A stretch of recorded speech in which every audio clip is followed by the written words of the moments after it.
Hello there, and welcome to my channel, Novice Modelling in a Midlife Crisis. My name is Andy, and today we're doing What's in the Box kit review number 257 for my Soviet motorcycle M-72 with sidecar and crew, which is a Zvezda kit 3639, which can be picked up off eBay for around about the £13 to £15 mark.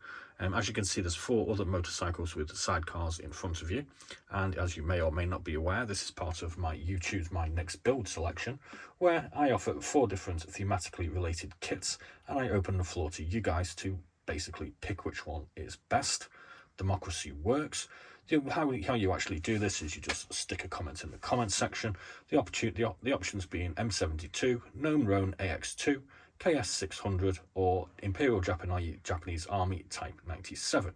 But as this is a What's in the Box review, let's just get straight down to it and have a look at the parts and the instructions. And this is a pretty cool little kit for the money, because I discovered you actually get 2 sets of figures with it. 2 options, which is really neat. I think, it doesn't actually mention it on the box. So I just, discovered it when I opened it up. So let's have a look at the parts. The first sprue we're going to have a look at here. This one contains our wheels and some mechanical aspects of the vehicle. As you can see, we've got part of the engine here, which is really nicely detailed, I've got to be honest with you. We get some mechanicals, which I'm not going to even attempt to identify. That looks like a bit of suspension now. There's our forks. There's another bit of suspension here. Got a passenger and a rider and a pillion passenger seat. We have a selection of wheels here, which are 2 required sticking together, as you can see. Moving on to the bottom, we have part of the framing, very thin looking, and have to be very careful cutting that off. We have 1/2 of our petrol tank. Some more unidentified parts. There's our other part of the petrol tank. There's our main part of the frame, and here we have, I think this is going to be the rear mudguard. So that's our first sprue out of the way. Moving on to this one. This one contains our 2 pieces of exhaust. We have more mudguards here. I think that other mudguard was actually for the sidecar. Slight mistake. We have the frame for the underside of the sidecar. Nice detail. We have a set of handlebars here. What we got going on down here? There's another part of something. These are all mechanical parts, so I'm guessing these are going to be more parts of the engine, all need sticking together. So all the parts look quite nice so far. Yeah. Okay, moving on to this one here, we've got some figures and we've got the main parts of the sidecar. So we start off down here, we've got a helmet, got a submachine gun, we've got some hands that require attaching. Don't like the sound of that. We've got one of the bodies and some legs here. I'll flip these over in a second. Nice detail on the legs and feet, I think. Got a pannier bag here with a rack. It's got nice detail on it. Looks like an ammunition can for the gun. We've got the sidecar, which has an opening for getting in and getting out of. 2 sides that need sticking together. That's going to be the mount for the gun. Not too sure what these parts are. A couple of shovels. Got an additional set of handlebars here with some hands already attached. Another set of legs, another body. There's our big gun again, hand requiring attaching to figure. Got another gun here as well. Another hand. Don't like this idea of having to attach the hands to the arms, I've got to be honest with you. Not a fan. So here we have the other sides of the tunics. So there's the front of one tunic. Doesn't look too bad. And there's the other side there, so we can see buttons, collar detail, some creases. So here's our bonus set of figures, and these will come a little bit more clearer when we actually see the instructions. But we've actually got one here with an accordion. This is the guy, this is the replacement guy for sitting in the sidecar. And we have another guy, the driver, and as you can see, he's got a mug in his hand, and he's got a bottle. So these are obviously intended to be a set at rest. That's part of the accordion, so that's the actual keys for the accordion. So that's really cool. I really like that. And obviously they've got kind of jolly, happy looking faces on because they're obviously rat-arsed because they've looted some German liquor. So I think that's really good.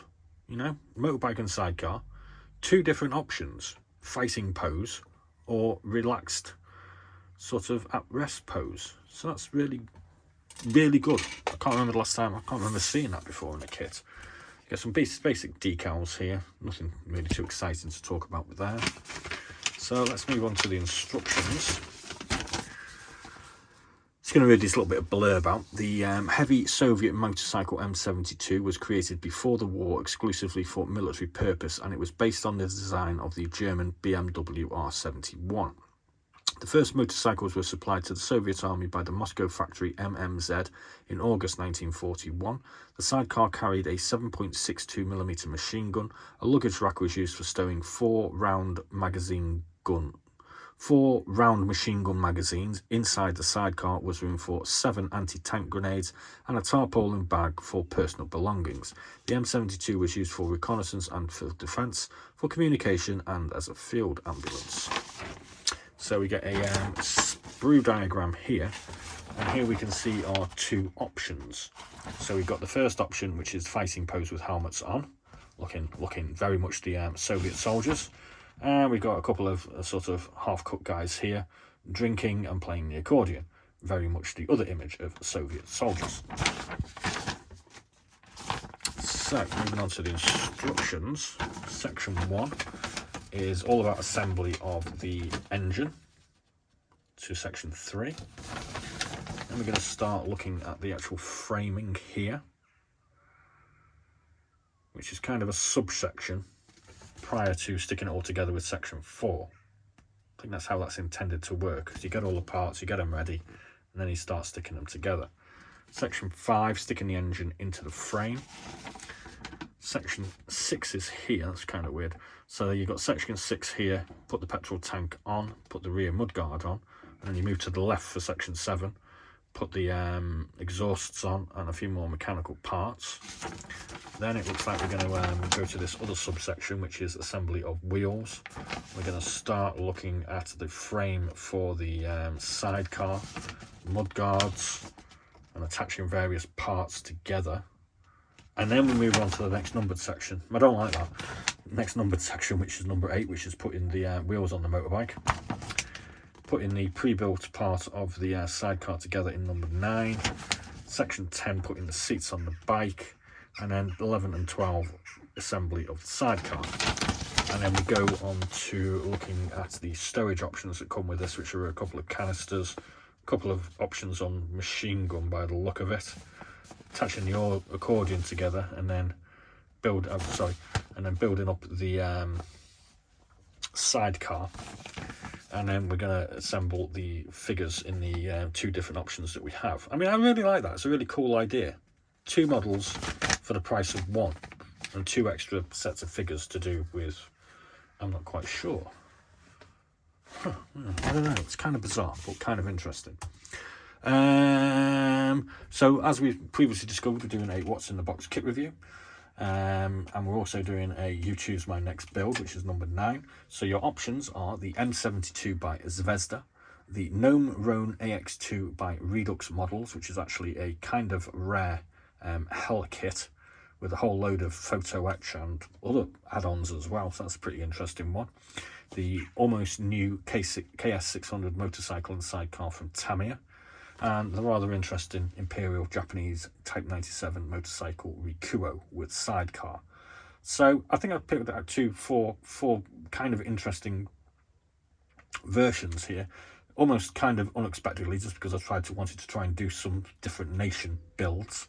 So again, you can pick them by motorcycle, or you can just pick Russian, German, Japanese, or French.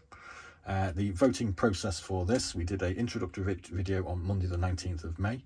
We did the What's in the Box kit reviews for this one, for the Gnome Roan and the KS600 on Tuesday the 20th.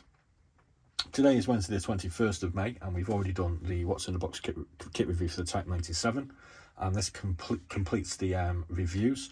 And I'm asking you to make your selection hopefully by midnight tonight, UK time, on Wednesday the 21st of May, and we'll get onto the building ASAP, basically. We'll start building it tomorrow probably. Next up, for you choose my next build, there will be a D-Day build coming up for D-Day. If we get a chance either before or after the D-Day build, we're also going to build another 135 kit, which is probably going to be from my collection of French vehicles, mostly by Tamiya. Or we might do Japanese vehicles, which are a mixture of fine moulds and Tamiya. Or we might have a go at some Italian vehicles, which will be a mixture of Italeri and Tamiya. We're currently looking for a few other Russian options because we kind of want to build a variety of kits as opposed to just going down the road of building a load of German, American and British. Obviously some of them, like the French, are kind of harder to get hold of because not so many people not so many manufacturers build French stuff. Japanese is kind of readily available. Zvezda, obviously there's some problems getting hold of Zvezda kits at the moment for some strange reason. I can't remember why, something to do with a special military operation, but whatever. So hopefully they'll become more readily available in the future. So thanks very much for watching. Please do like and subscribe, and please do remember to get involved with my You Choose My Next builds, which will be coming up, and this one also. This is the way that I like to build kits. I like to include the viewers in what's going on the channel, and this just seems a good way to get you guys to help me pick what kit is built, because I've got so many. It's a nightmare. I just look at them and I think, well, what am I going to build next? How the hell am I supposed to know? There's just too many. So you guys tell me what to build out of these ones, and that's what we'll get along to doing. We'll also be doing a kit comparison video over the next few days as well, looking at our semi-vintage BMW R75, which I think is late 1970s or 80s, and we'll be doing a comparison vid with the current new-ish KS600, just to see how big an improvement kits are coming along at the Tamiya factory. I think they're a lot better than they used to be. So there we go. Thanks for watching, and as always, be seeing you.